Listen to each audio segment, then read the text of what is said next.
안녕하세요. 별라디오와 서연에 오신 것을 환영합니다. 저희 부부는 늦은 나이에 만나서 결혼을 했어요. 저는 원래 결혼에 대한 생각이 없었지만 남편을 만나면서 친구처럼 함께 결혼 생활을 하면 좋겠다는 생각이 들었어요. 남편은 39살, 저는 36살에 결혼했으니 빠른 편은 아니었죠. 연애할 때 남편은 자기가 둘째 아들이라 시집살이는 걱정하지 말라고 하며 형수님과 형과도 관계가 좋아 시댁 분위기가 좋다고 많이 이야기했어요. 형과 사이가 좋아 형수님도 정말 좋으신 분이라며 시집살이 걱정은 하지 말라고 했죠.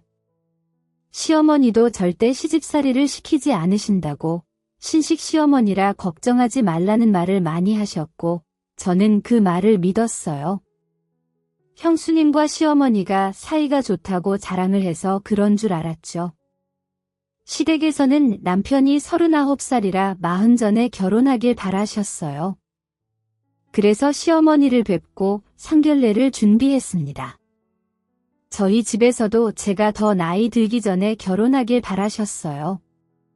그래서 일이 일사천리로 진행됐습니다. 처음 시어머니를 뵈었는데 인상이 너무 강해 걱정이 됐어요. 순하게 생긴 남편과 달리 시어머니와 아주버님은 무섭게 생기셔서 놀랐죠. 어서 와라. 우리 아들이 드디어 결혼한다고 아가씨를 데리고 왔구나. 꼭 한번 보고 싶었다. 안녕하세요. 처음 뵙겠습니다. 김지연이라고 합니다. 잘 부탁드립니다. 시어머니는 제가 3살 어린 것도 마음에 들어 하셨고 무엇보다 남편이 결혼하겠다고 데리고 온 사람이 제가 처음이라 어서 결혼하길 바라셨습니다. 첫 인사를 갔을 때도 형수님이라며 남편에게 소개받았어요. 처음 뵌 형님은 160cm에 45kg 정도로 마르고 말이 없으셨어요. 저는 솔직히 형님과 잘 지내고 싶었어요. 먼저 결혼한 친구들이 형님과 같은 편이 되면 시집살이가 훨씬 쉬워진다는 말을 들어서 잘 지내고 싶어 다가가려 했으나 형님은 정말 조용한 분이셨고 정말 필요한 말 외에는 안 하시더라고요. 그래서 원래 내성적인 분인가 보다 생각했어요. 처음 인사드리러 간 날 바로 상견례 날짜를 잡고 결혼식 날짜도 정했어요. 시어머니가 무조건 오케이 해주셔서 결혼 준비가 쉬웠어요. 그래서 시댁 문제로 우리 부부가 싸울 일은 없을 거라 착각했죠. 상견례 자리에서도 우리 아들이 이제야 제 짝을 찾았네요. 제가 며느리들한테 참 잘합니다. 우리 큰며느리와도 사이가 좋아요. 우리 큰며느리가 저한테 참 잘하기도 하고 제가 딸이 없는데 딸 같은 며느리랍니다. 아유, 시어머니랑 맏며느리 사이 좋은 게 힘든데 큰며느리 아껴주시듯 우리 딸도 아껴주세요. 잘 부탁드립니다. 사돈 걱정하지 마세요. 저도 제 딸이라 생각하고 우리 며느리한테 잘할 겁니다. 우리 큰며느리도 착해서 둘이 잘 지낼 거라 생각해요. 시어머니는 상견례 자리에서도 형님 자랑을 하셨고 둘이서 사이가 좋아서 마치 딸과 친정엄마처럼 보인다고 하셨어요. 신랑도 저희 형수님과 어머니가 잘 지내니 시집살이 걱정은 하지 말라고 말했죠. 그래서 상견례는 아주 화기애애하게 마무리되었습니다. 집으로 돌아오는 길에 친정 부모님께서도 시어머니 인상이 사나워 보여 걱정했지만 큰며느리 자랑을 많이 하시는 걸 보고 안심하셨어요. 엄마도 주변에 아들을 과하게 챙기는 친구들이 있어서 걱정했는데 너희 시어머니는 그런 분이 아니어서 다행이라고 하셨죠. 저도 시어머니 인상을 보고 솔직히 시집살이를 걱정했지만 괜찮을 것 같다고 생각했어요. 형님도 조용하고 인상이 좋으셔서 너무 걱정하지 않아도 될 것 같았어요. 엄마는 친정엄마 친구들 중에 시어머니 노릇하면서 며느리를 괴롭히는 지인들이 있어 걱정하셨다고 해요. 엄마가 말렸지만 늘 자기 방식이 옳다고 고집하던 지인들을 보며 혹시나 사돈어른이 그런 분일까 봐 걱정을 많이 하셨죠. 하지만 무탈하게 결혼식을 올렸습니다. 시댁은 한 달에 한 번씩 모여서 밥을 먹고 핑계를 만들어서 모였어요. 신랑이 너무 자주 시댁에 가는 것 아니야? 2주에 한 번씩 꼭 시댁에 일이 생기는 것 같아 라며 걱정하자. 저는 우리 엄마가 가족이 모여서 같이 밥 먹고 웃고 즐기는 걸 좋아해서 그런 것 같아. 조금만 이해해 줘 라고 말했죠.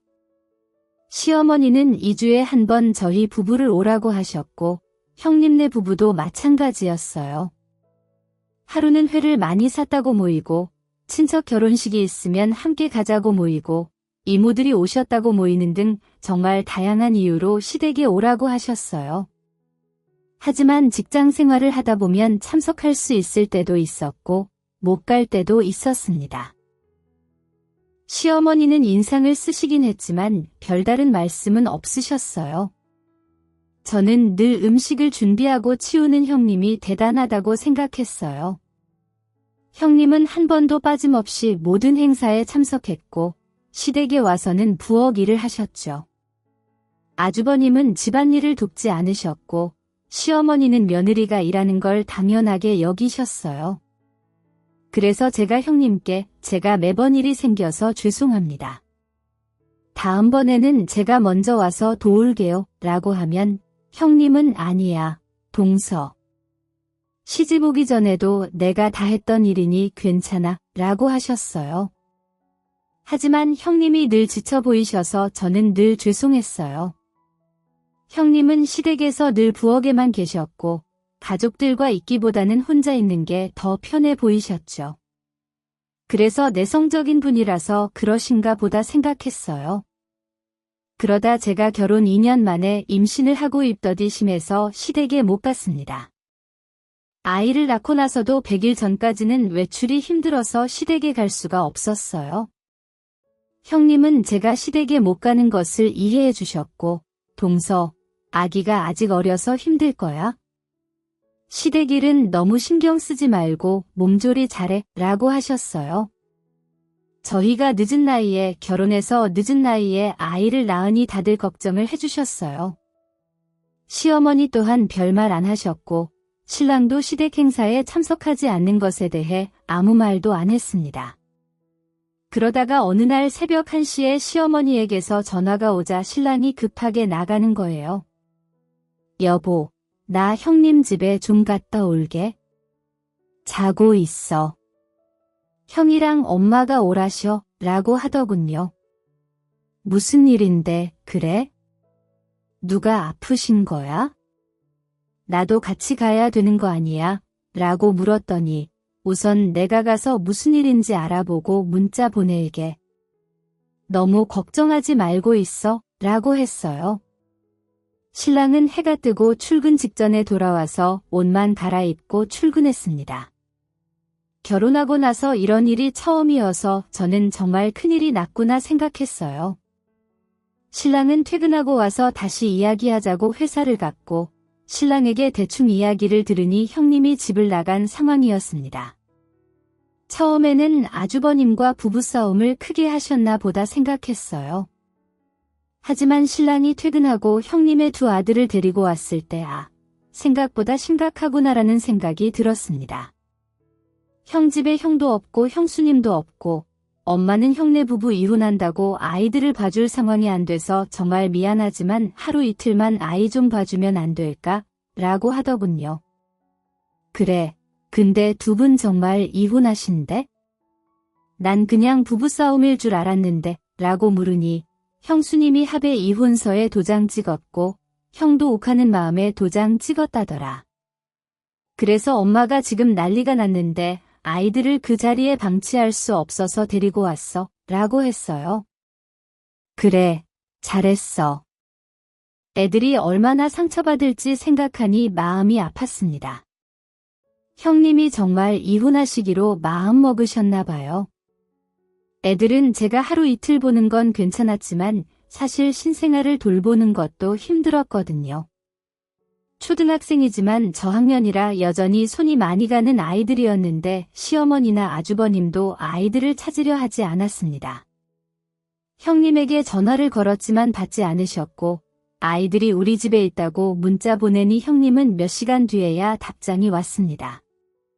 동서, 정말 미안해.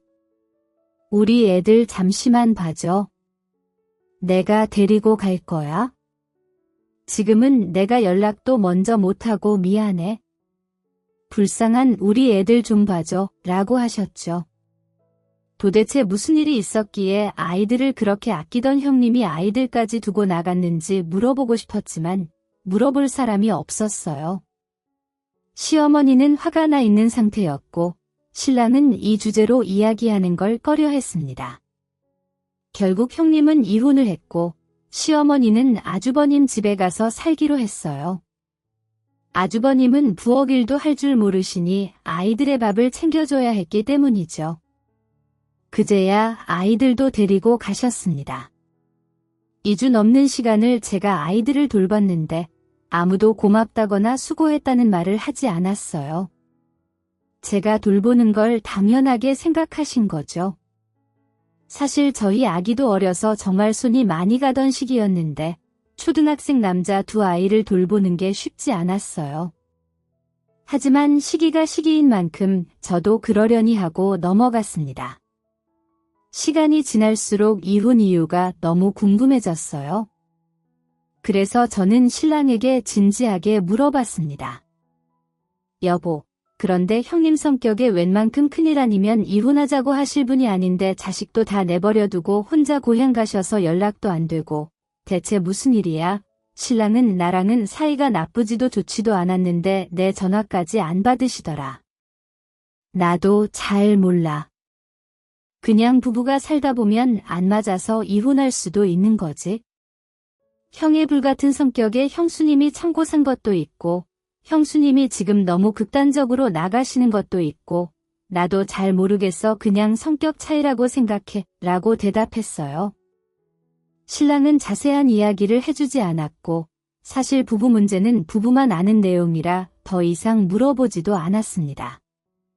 형님은 정말 옷까지만 챙겨서 집을 나가셨고 이혼 후 자기 짐을 챙기러 오지도 않으셨어요. 다 버리고 나간 상황이었죠.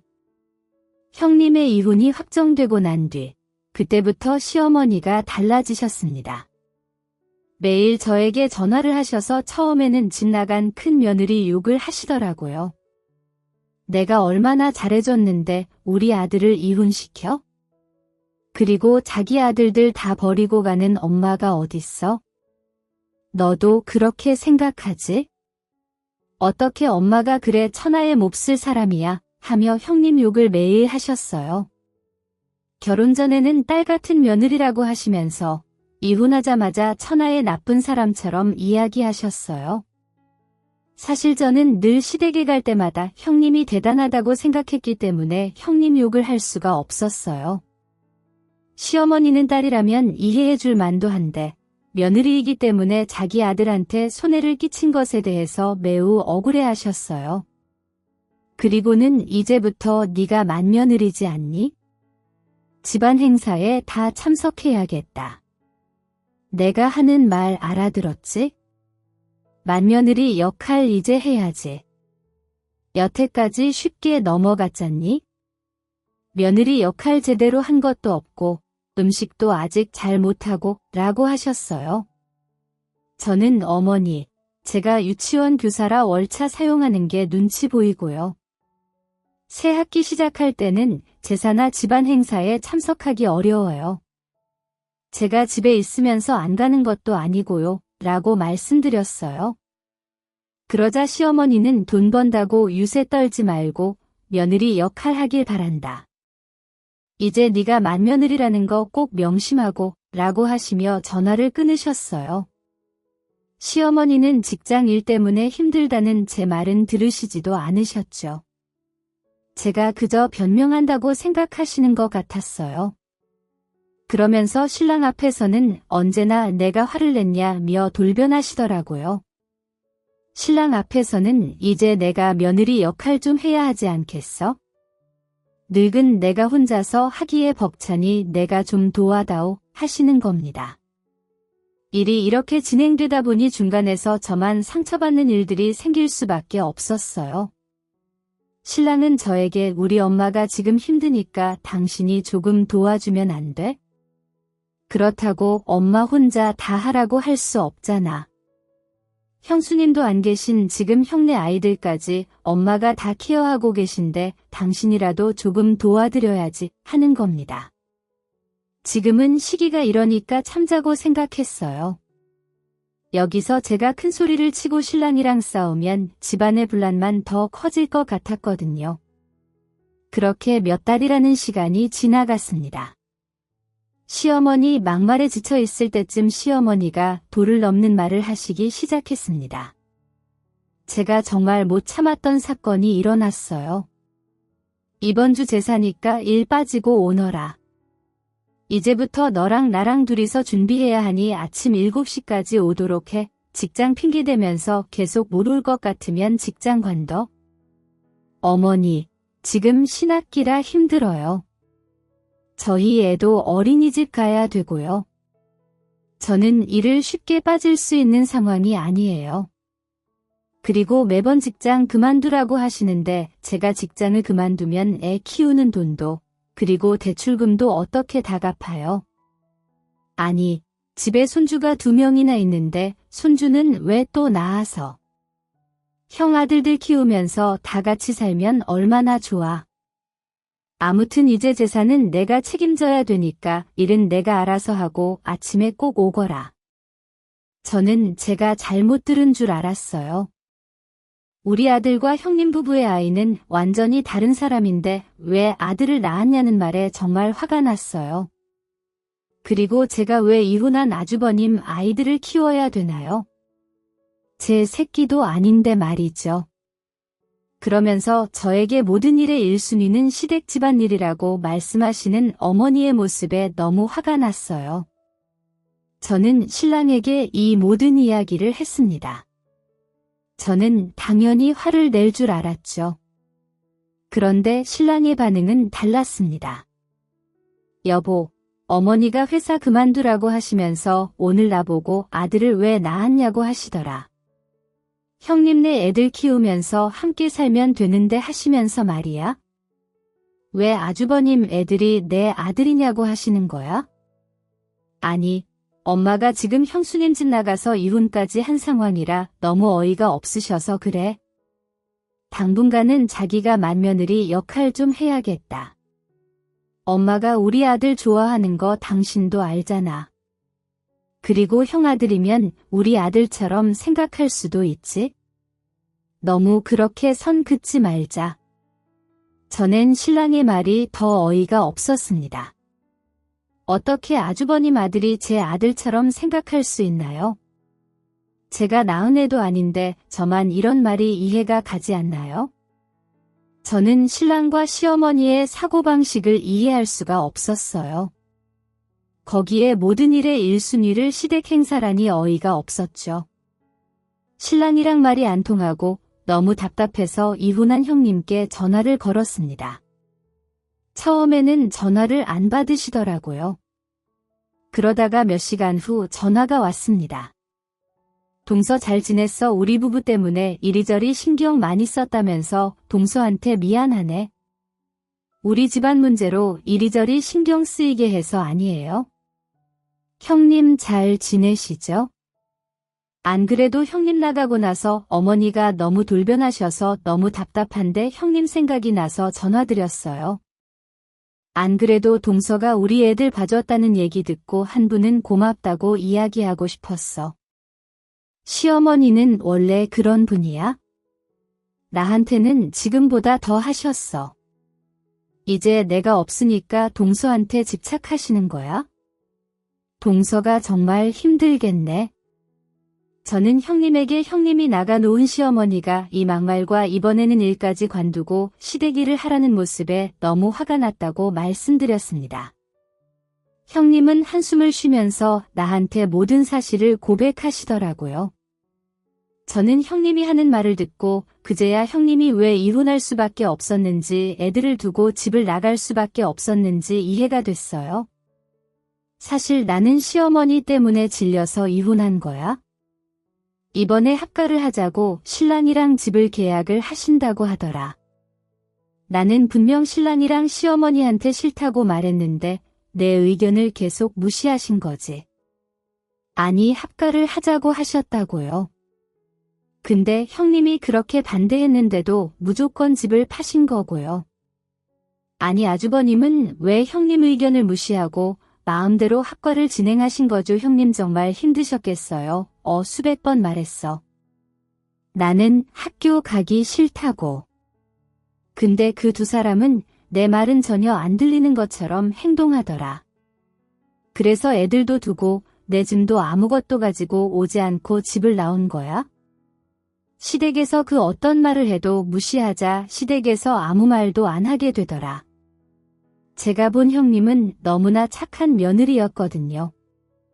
근데 시어머니는 친척들이 있는 자리에서 하다못해 아이들이 있는 자리에서도 형님 욕을 했습니다. 저는 애들이 상처받을까 봐 걱정이 됐어요. 그래서 신랑에게 시어머니가 그러시지 않도록 말을 하라고 했지만 소용이 없었어요. 그렇게 한 달이 지나고 추석이 됐습니다. 온 식구가 모인 자리에서 아주버님은 이번에 이사올 집이 좋아 신축 아파트인데 가격도 합리적이고 너희도 이사와라 여기서 아기 키우면 좋을 거야 하면서 저희 부부도 이곳으로 이사오라고 하셨어요. 아니요. 아직 전세 만기도 남았고 저는 직장이 너무 멀면 힘들어서 이곳으로는 못 올 것 같아요. 이번에는 제 직장 근처로 옮길 예정입니다. 저는 직장에서 멀어서 싫다고 딱 잘라서 말했습니다. 이곳에서 제 직장까지는 지하철 코스로 1시간 반이 넘게 걸려서 멀어서 안 된다고 했어요. 그러자 시어머니는 가족은 이렇게 모여서 밥 먹고 살아야 되는데 가족끼리 붙어서 살아야 정이 더 들지 너 돈 얼마나 번다고 돈 번다고 못 온다고 하니 가족은 말이야 같이 밥 먹고 만나야 가족이야 하면서 계속 가족 운운하시더라고요. 그리고 애들도 자주 만나고 같이 지내요. 친형제처럼 잘 지낸다. 아들 하나 키우는 거나 새 키우는 거나 비슷한데 이 집에서 같이 키우면 되겠네 하시면서 계속 합가 쪽으로 이야기를 꺼내시더라고요. 저는 아무 말도 하지 않았고 제가 표정이 좋지 않자 남편은 제 눈치를 보더라고요. 계속해서 시어머니와 아주버님은 합거저 같이 살아야 가족이다. 이렇게 한 달에 한 번 모이는 걸로 부족해라는 그런 이야기를 들으니 체한 것 같아 속이 안 좋고 어지럽고 열도 나더라고요. 스트레스로 인해서 급체한 것 같았어요. 너무 힘들어서 응급실에 갔습니다. 신랑도 같이 따라온다는 거 아이 보고 있으라고 하고 혼자서 응급실 다녀왔어요. 아니 별로 아파 보이지도 않는데 소화제 하나 먹고 참으면 되지 음식한다고 고생한 것도 아니고 아프긴 왜 아프니? 응급실 거면 돈도 많이 나올 텐데 조금만 참으면 될 거를 못 참는다고 응급실까지 가야겠어. 시어머니는 제가 응급실 가는 것도 눈치를 주시더라고요. 그런 시어머니 말을 뒤로 하고 병원으로 갔습니다. 응급실에 가서 주사 맞고 속도 괜찮아지고 열도 내려서 시댁으로 가봤더니 시댁 식구들은 식사 중이더라고요. 다른 친척분들에게도 인사드리고 신랑 옆에 앉았어요. 사실 속이 안 좋아서 밥 먹고 싶은 생각이 없었는데 그렇다고 식구들이 식사하고 있는데 방에 들어가 누우면 시어머니는 또 한 소리 하실 것 같았거든요. 신랑은 아무 말도 안 하더라고요. 와이프가 아파서 갔다 왔는데 몸은 좀 괜찮냐, 약은 먹었냐, 밥은 먹을래 하면서 챙겨야 되는 거 아닌가요? 하지만 저희 신랑은 시어머니 눈치를 보고 있었습니다. 신랑의 그런 모습에 이 사람도 아주버님을 닮아가나라는 생각이 들었습니다. 그 순간 시어머니가 신랑과 저를 째려보면서 큰 소리를 치시더라고요. 저는 깜짝 놀랐습니다. 제가 잘못한 일이 하나도 없는데 왜 나한테 화를 내지라는 생각이 들었어요. 어디로 오자마자 앉아 이 상 다 나 혼자 차린 거다. 너 먹으라고 차린 상 아니니까 어서 일어나 며느리한테 잘해주니 고마움도 모르고 이혼하고 잘해줄 필요가 없어 하면서 대뜸 화내시기 시작하더라고요. 어머니 제가 어디 나가서 놀다 온 것도 아니고요. 아파서 응급실 갔다 온 거예요. 아파서 저도 먹고 싶지 않아요. 보통은 며느리가 아파서 응급실까지 갔다 오면 괜찮으라고 물어봐야 되는 거 아닌가요? 처음에는 어머니가 명절이라서 식사하시면서 알코올을 드셔 저런 말을 하나 생각을 했어요. 너무 상식에 어긋나는 말이라 생각이 들었거든요. 근데 시어머니는 저를 째려보시면서 한 소리 하시는 겁니다. 내가 이제부터 며느리 교육을 시켜야겠어. 살아가면서 제일 1순위가 시댁 행사가 돼야지. 일한다고 빠지고 애 아프다고 다 빠지면 이거 누가 배워서 하니. 내 말 알아들었지? 이제부터 네가 혼자서 해야 되니 그런 줄 알아라. 직장도 당장 그만둬. 여기에 같이 살면 대출금 안 갚아도 되잖아 하면서 막말을 하기 시작했습니다. 시어머니는 더 기가 찰 만한 말을 하시더라고요. 앞으로 명절에 친정 가지 말고 제사 음식 혼자서 할 때까지 음식하는 법 배워라. 이제 맘 며느리가 되었으면 이 정도는 해야지. 그리고 이 밥은 너 주라고 차린 거 아닙니까? 네가 먹을 밥은 네가 차려서 먹어라. 전엔 너무 어이가 없었어요. 내가 이 자리에 있을 필요가 있을까라는 생각이 들었어요.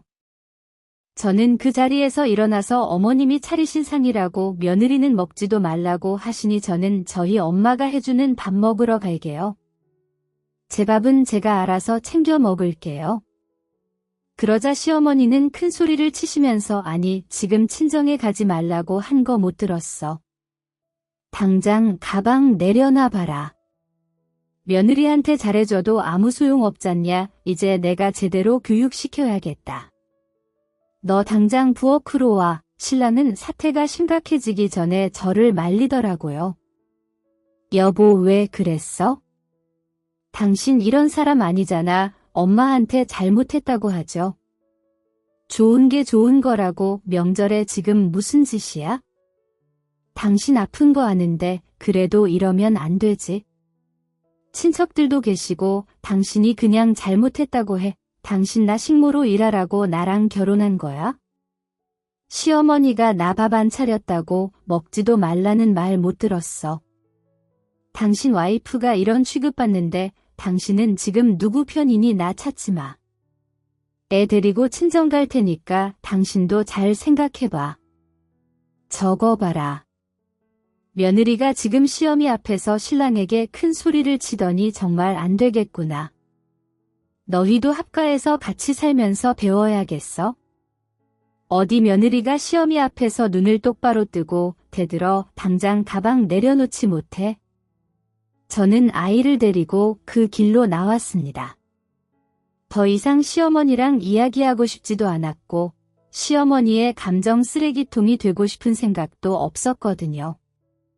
저희 시어머니 너무 하시는 거 아닌가요? 본인 때문에 큰 며느리가 이혼을 했는데 전혀 자신이 잘못한 것이 없다 생각하시고 이 와중에 본인이 잘해줬는데 며느리가 이혼했다고 착각하시는 거 보니 정말 어이가 없었어요. 신랑이랑 사이가 좋았지만 시어머니가 계속 이렇게 나온다면 같이 못 살겠다라는 생각이 들었어요. 그대로 시어머니가 신세 한탄을 하면서 며느리 둘 다 이상한 사람이 들어왔다고 욕하는 소리가 들렸습니다. 그 말에 한마디 대꾸도 못하는 신랑이 미웠어요. 이 사람은 내 편이 아니구나라는 확신이 들었습니다. 그런 신랑을 믿고 살 자신이 없었어요. 추석 내내 그리고 그 뒷날까지 저는 친정에서 보냈어요. 엄마 나도 시어머니 때문에 못 살 것 같아. 내가 아파서 응급실 갔다 왔는데 자기가 차린 밥이니 먹지 말라 하시질 않나. 우리 보고 합부하라고 하시더라. 거기에 나보고 직장까지 관두래. 아니 그게 무슨 말이야. 요즘 세상이 합가라고. 너희 형님이 이혼한 이유가 다 있었네. 시어머니가 너무 도를 지나치시네. 90 넘은 노인도 아니고 대체 무슨 암괄에 우리 딸까지 아플까 봐 엄마는 너무 걱정이야. 친정 부모님에게 있었던 일을 말하자 친정엄마는 이혼하고 싶으면 이혼하라고 말씀하시더라고요. 형님처럼 딸까지 아프면 안 된다고 하시면서 말이죠. 제가 전화도 안 받고 집에도 안 오자. 신랑은 저를 몇 번이나 찾아왔으나 같이 집에 가지 않았어요. 신랑 얼굴도 보기 싫었어요. 끝까지 시어머니 눈치나 보는 신랑이 미웠고 이 사람을 믿고 우리가 계속 살 수 있을까 고민을 많이 했어요. 저희 부부 사이에 아이만 없었다면 저는 아마 이때 바로 이혼했을 것 같아요. 하지만 아이에게 잘하는 아빠였고 아이에게 상처 주고 싶지 않아서 고민을 했습니다. 신랑의 계속된 전화, 그리고 명절이 끝나고 출근도 해야 돼서 어쩔 수 없이 집에 갔습니다. 제가 집에 들어오고 10분이 지났을까요? 갑자기 대문이 열리는 겁니다. 시어머니가 저희 집 문을 열고 들어오셨어요. 신랑이 비밀번호를 알려드린 거겠죠. 신랑도 시어머니가 오실 줄은 몰랐던 모양이었는지 깜짝 놀라더라고요. 시어머니는 절 보자마자 너 당장 이 집 부동산에 내놔라. 형네랑 합가할 때 너희도 같이 들어와서 알아야겠다. 50평대 아파트니 같이 사는데 무리 없을 거다. 나한테 제대로 대하는 법 배워야지. 어디 시어머니한테 대들어 그때는 네가 아파서 그런 거다 생각하고 내가 봐줄게. 그러니 당장 이사할 준비해. 엄마 갑자기 무슨 말씀이세요? 좀 진정하세요. 제가 이 사람이랑 얘기할게요. 저는 너무 어이가 없어서 시어머니를 쳐다봤어요. 저는 그 순간 형님의 말이 떠올랐습니다. 동서 내가 아들들 때문에 정말 많이 참았는데 신랑도 처음에는 고맙다 하더니 나중에는 시댁에서 종처럼 일하는 걸 당연시 여기더라. 시어머니는 더 당연하게 여기면서 어디 나가면 딸 같은 며느리라고 이야기하고 누가 자기 딸한테 이런 일을 다 시키니 하면서 자기는 시어머니 때문에 부부싸움도 많이 했고 더 이상 시어머니랑 한 공간에 있으면 미칠 것 같아서 이혼했다고 하더라고요. 시어머니의 막무가내 행동들이 형님을 병들게 했습니다. 그리고 이제 저를 병들게 하겠죠. 저는 그 순간 이건 아니라는 생각이 들었어요. 며느리 교육이라고 하는 것도 너무나 웃겼습니다. 며느리 교육이 아니라 식모살이 시킬 사람으로 만들려고 하신 거겠죠. 저는 신랑을 쳐다보면서 이혼 합의서를 내밀었습니다. 나 더는 이렇게 못 살 것 같아. 나 형님이랑 통화해서 지난날 형님이 당한 이야기 다 들었어. 당신도 형님이 시어머니 때문에 공황장애 온 거 알고 있었지. 당신 나도 그렇게 병들게 하고 싶어. 나는 그렇게는 안 살 거야. 그리고 내 인생에서 가장 중요한 게 시댁이 아니야? 그렇게 살 이유도 없고. 아니 너는 지금 시어미 앞에서 이혼하겠다고 하는 거니 버릇없게 지금 뭐 하는 행동이니. 그리고 큰 며느리가 이혼한 게 왜 나 때문이야 합가하는 게 뭐 어때서 나처럼 좋은 시어머니가 어딨다고 하니요. 형님은 어머님 때문에 아팠고 미칠 것 같아서 도망친 거라 했어요. 살고 싶어서 지금 형님 마음이 너무 이해가 가네요. 여보 나도 당신이랑 못 살 것 같아. 이렇게 시어머니랑 같이 살다가는 나도 내 명이 못 살 것 같네. 우리 이혼하자 제 말을 들은 신랑은 바로 엄마 지금은 돌아가세요. 여기서 엄마가 계시면 더 크게 일이 생길 것 같아요 하면서 시어머니를 내쫓았습니다. 그리고 바로 저에게 잘못했다고 빌었어요. 제가 없는 명절 동안 신랑은 형이랑 많은 이야기를 했다고 하더라고요. 아주버님은 시어머니 때문에 매번 부부싸움을 하자. 처음에는 이혼 잘했다고 생각했는데 이번에 시어머니가 나한테 하는 걸 보고는 우리 와이프가 정말 힘들었겠구나 생각이 들었고 자기가 얼마나 잘못한지 깨달았다고 말이죠. 시어머니는 절대 바뀔 사람이 아니라고 동생 보고는 가정을 잘 지키라고 말해줬다고 하는 겁니다. 읽기 전엔 몰랐는데 읽고 나서는 와이프의 소중한 빈자리를 크게 느꼈다고 말이죠. 형님의 진심 어린 충고로 정신 차린 신랑은 이혼만은 절대 안 된다고 가정을 지키기 위해 시댁에 앞으로 가지 않아도 된다고 말하더라고요. 당신이 이제 시댁에 가고 싶지 않다고 하면 안 가도 돼. 그리고 우리 집안 행사에 참석 안 해도 되고 우리 부부 두 사람만 생각하면서 살자. 여태까지 내가 당신에게 무조건적인 이해를 바라서 미안해. 다시 생각해보니 당신도 형수님도 너무 힘들었을 것 같아. 나는 시어머니 다시 뵙고 싶은 마음도 없고 우리한테 말도 없이 문 열고 들어오시는 것도 너무 싫고 나는 절대 시댁 행사가 1순위가 될 수 없어. 나에게 그런 걸 바라는 거면 그냥 우리 헤어지는 게 낫다고 봐. 그리고 난 앞으로 시댁이랑 인연 끊을 거야. 그래, 당신 마음 이해해. 당신 하고 싶은 대로 해도 괜찮아. 장모님 댁 근처로 이사 가자. 안 그래도 전세 만기 끝나가는데 이사도 당신 마음대로 해도 돼. 근데 이 옷만은 안 돼. 나는 당신이랑 우리 아들이랑 잘 살고 싶어. 나는 내 가정 지키고 싶어. 그래서 저희 부부는 친정 근처로 이사 가기로 결정하고 바로 다음날 집 알아보고 이사 준비했습니다. 그 이후로도 시어머니는 온갖 핑계를 대면서 시댁으로 오라고 했어요. 그럴 때마다 신랑이 중간에서 엄마 이제 이 사람한테 시댁 관련해서 이야기하지 마세요. 저한테 말씀하시고 이 사람은 당분간 시댁에 안 갈 겁니다. 그러니까 이 사람한테 어떤 이야기도 하지 마세요 하면서 시댁 관련 일을 끊어줬습니다. 신랑은 제가 이혼하겠다고 한 순간부터 정말 많이 변했고요. 무조건 제 편이 되어줬어요. 예전에는 시어머니 눈치 보고 아무 말도 못했던 신랑이 아니었어요. 그래서 신랑을 믿고 계속 결혼 생활을 유지할 수 있었습니다. 신랑이 중간에서 시댁 관련 일들을 나서서 처리했으며 저는 시어머니 번호를 차단했고 모든 시댁 관련 전화는 받지 않았습니다. 명절이나 제사나 신랑 혼자 다녀왔어요. 처음에는 신랑은 가지 않겠다라고 하더라고요. 하지만 신랑마저 안 가는 건 아닌 것 같았어요.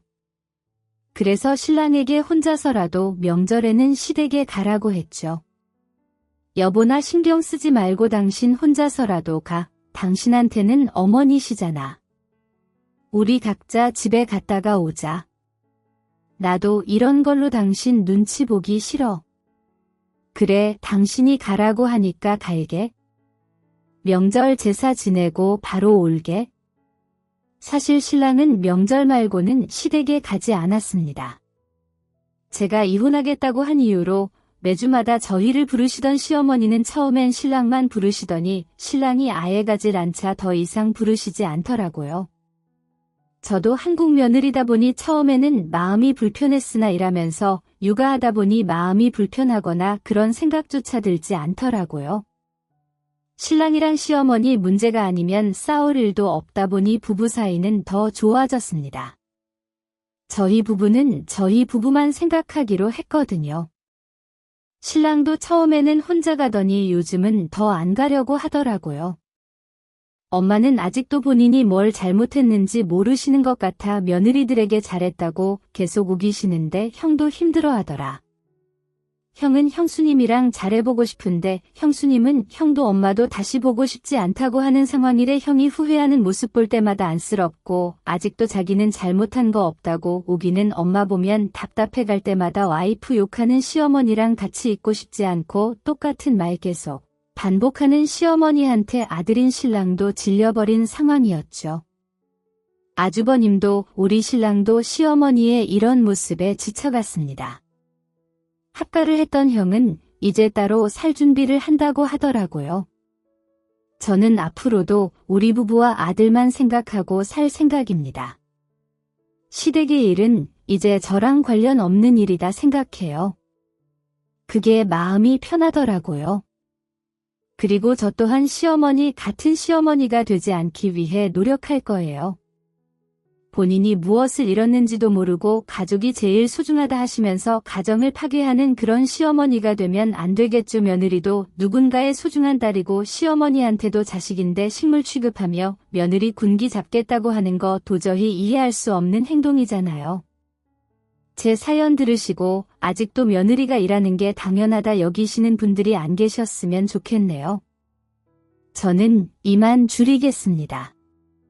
들어주셔서 감사합니다. 오늘도 저희 채널에 와주셔서 감사드립니다. 더 좋은 이야기로 찾아뵙겠습니다. 지금까지 작은 별 라디오였습니다.